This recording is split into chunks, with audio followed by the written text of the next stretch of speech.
Assumiràs la veu d'un poble i seràs la veu del teu poble i seràs per a sempre poble. Allò que val és la consciència de no ser res si no s'és poble.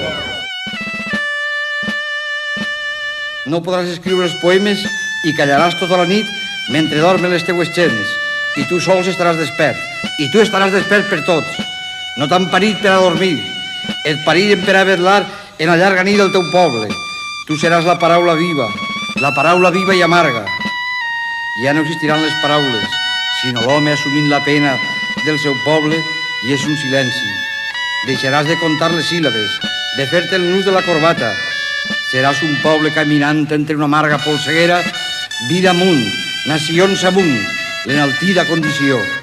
No tot serà, però, silenci. Car diràs la paraula justa. La diràs en el moment just. No diràs la teua paraula amb voluntat d'antologia, car la diràs honestament, iradament, sense pensar en ninguna posteritat com no siga la del teu poble. Potser es maten o potser es enriguen, potser es delaten. Tot això són banalitats. Allò que val és la consciència de no ser res si no s'és poble.